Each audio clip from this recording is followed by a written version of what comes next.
हर हर महादेव, मैया पार्वती की जय।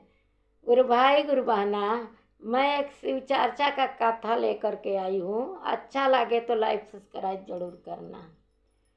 एगो राजा रहलन, तो उ शादी कैलन। तो उनका शादी कैले बहुत दिन बीत गई। उनका एको लइका फैका ना भइल, तो दूसर शादी कैलन, तो ओहू से ना भइल। तब लोग कहल के तीसर शादी कल ए राजा, तो तीसरो कली हलन, ओहू से ना भइल। तो चौथा शादी लोग कहल के अब की पारी कल, अब ना कहब जा, अब की कल ना तो राजपाट के चलाई। तो राजा चौथो शादी कली हलन, तब उनका लइका फैका ना भइल। आ खूब पुजारी रहन राजा, पूजा पाठ करत शंकर भगवान के। तो एक दिन शंकर भगवान अइलन भिक्षा मांगे, तो कहलन के भिक्षा देही। तो रानी लेके, बड़की रानी लेके आ भिक्षा निकलली। तो कहतन कि हम तारा हाथ के भिक्षा ना लेब, तू निर्बंसी बाड़ू। तब जाके कहली राजा से, तो राजा निकललन, राजा लेके आवतरन भिक्षा। तो कहतन कि हम तोहरो हाथ से भिक्षा ना लेब, तारा वंश बरखा नइखे। तो कहलन के तो एमे हमार कौन दोष बा, जब हमरा वंश बरखा नइखे, हम तो 4 गो शादी कइनी आ हमरा ना भइल लइका फैका, तो एमे हमार कौन दोष बा। तो कहलन, शिव गुरु साधु के भेष में रहलन, एगो जड़ी निकाल के दिहलन आ कहलन के लही 4 रानी के पिया दिह पीस के, तो तार 4 रानी गर्भवती हो जइहन। तब राजा लेके गइलन, कहलन के लही पी लो 4 जानी पीस के, 4 जानी के लइका हो जाई। तो 3 जानी का कैल लो के पीस के आ पी लिहल लो, आ छोटकी के ना दिहल लो। राजा बहुत माना तरन छोटकी के, तो छोटकी के ना होई नु तो राजा ना मनिहन। तो 3 जानी पियल लो, तो छोटकी अइली तो कहतरी कि हमरा के ना देनी है लो। तो हाली हाली सील धो के पी लिहली छोटा को। तो सील धो के पी लिहली। तो देखी जा गुरु भाई गुरु बहना, सब तीनों जानी के ना कुछ भइल, छोटकी जानी के लइका होखे के रह गइल। तब तो राजा खूब खुश भइलन कि हमरा छोटकी रानी के लइका होखे के बा। अब देखली सन तीनों रानी कि अब तो एकरा के और मनिहन छोटकी के। तो लगली सन कहे कि दूसरा के है, दूसरा के है, हमनी के पियनी जा, तो हमनी के भइबे ना कही। आई सील धोलस, तो एकरा सील धो के पियलस, तो एकरा लइका होखे के बा, राजा के लइका ना है, दूसरा के है।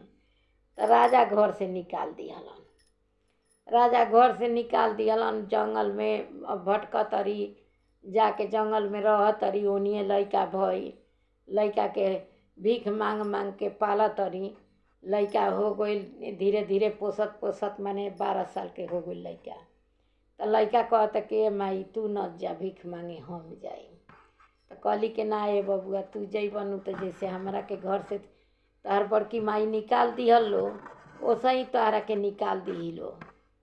तारा के कोनो ठीक नहीं खे के निकलबे करी लो, के जानो मार दिही लो, तू नत जा। तो कहलन के कहाँ घर है, हम ओने ना जाई। तो कहली के पूर्व जइह, पश्चिम जइह, उत्तर जइह, दक्षिण न जइह। दक्षिण में तोहर में बाप के घर बा राजा के, तू न जइह ओने। तो कहलन के ठीक बा।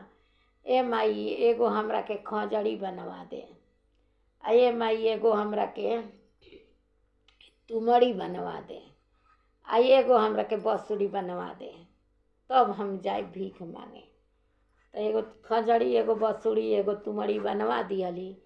अब लेके जाए लगलन, सगर भीख मंगलन, पूर्व पश्चिम उत्तर मांगे अइलन।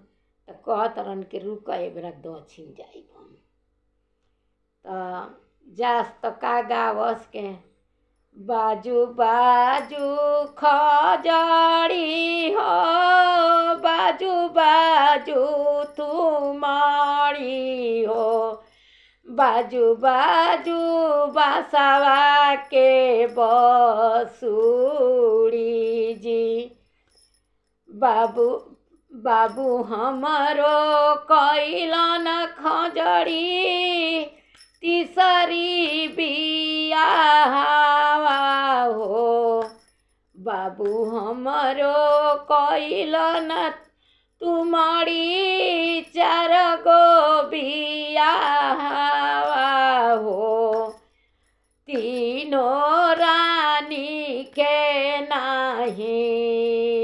हंस जी।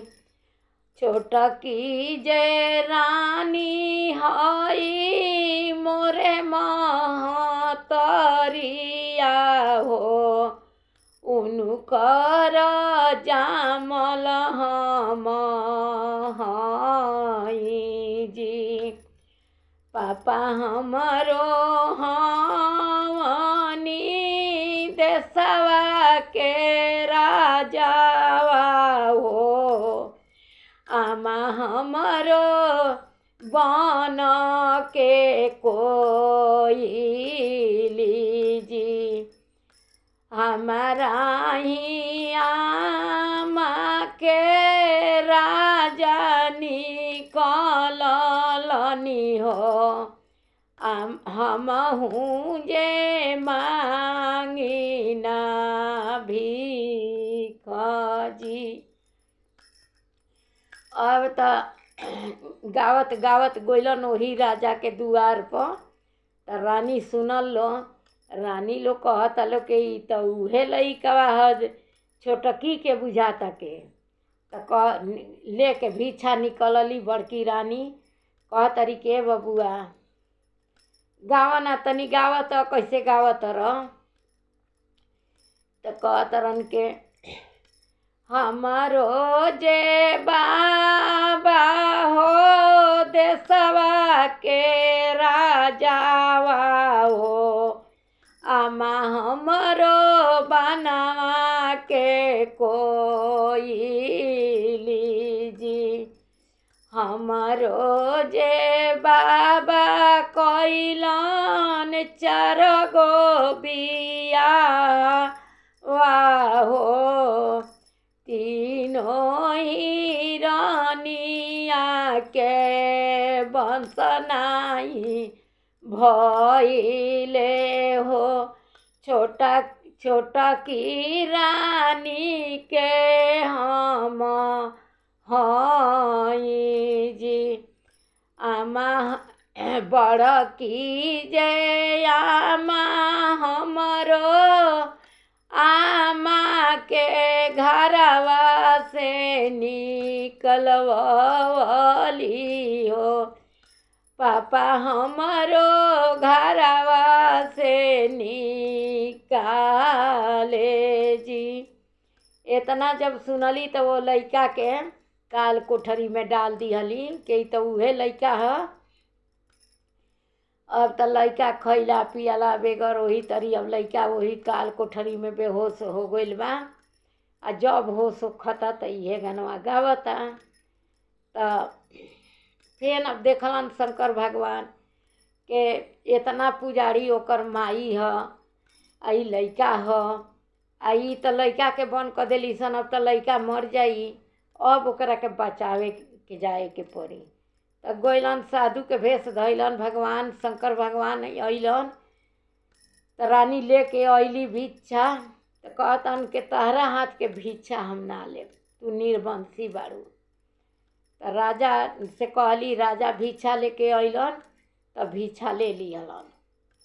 तो कहतरन राजा के साधु बाबा रउआ तो हमरा रानी के हाथ से भिक्षा ना लेनी है, आके निर्बंसी बाड़ू, आ हमहूँ तो निर्बंसीय बानी, तो हमरा हथवा के काहे ले लेनी है।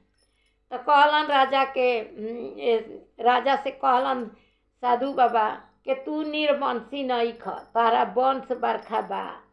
तो कैसे कहतनी के वंश बा, हमरा तो लइके नहीं खसन। तो तोहरा छोटकी रानी के जौन लइका होखे के रहे उ तहार लइका रहे, आ तू घर से निकाल दिहल। तो कहतरन के उ हमार लइका रहे। तो हाँ, तो रानी लोग कहल लो के ये दूसरा के लइका ह, ई तहार लइका हवन। तो ना रउआ झूठ बोलतनी। तो कहलन के अच्छा झूठ बोलतनी तो हो घरवा में देखब के ओ घरवा में कैसन लइका पड़ल बा बेहोश। तो कहलन कहाँ, हमरा घर में तो लइके नइखे। तो कहलन के अरे केवड़िया तो खोल के देख, तारा घर में लइका तहार लइका बेहोश पड़ल बा, रानी लो बन कैले बालो। अब राजा गइलन के कहतन के देखतन तो ई ताला बन बा। कहतन चाबी दस, चाबी दस।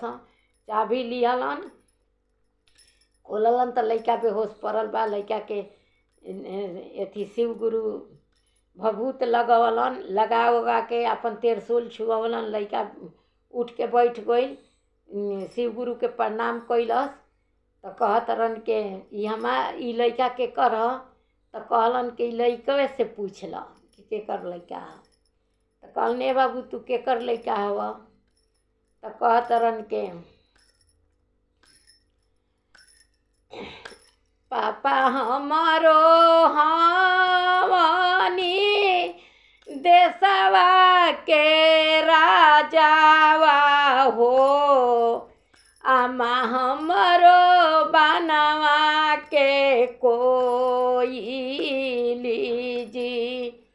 पापा हमारो कइलनी 4 गो बियाहवा हो, तीनों ही रानी के नहीं कुछु भइल जी।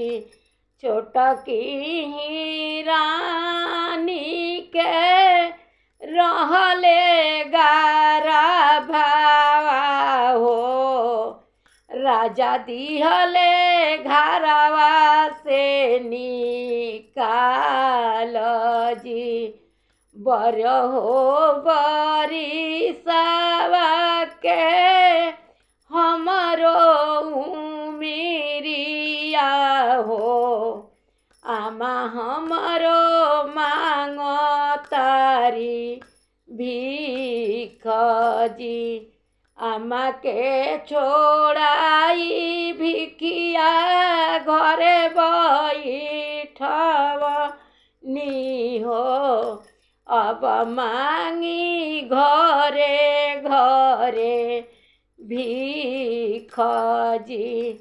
ऐसन निरदैया राजा सोचे ना समझले हो, रानी के कहला पर घर से निकाले जी।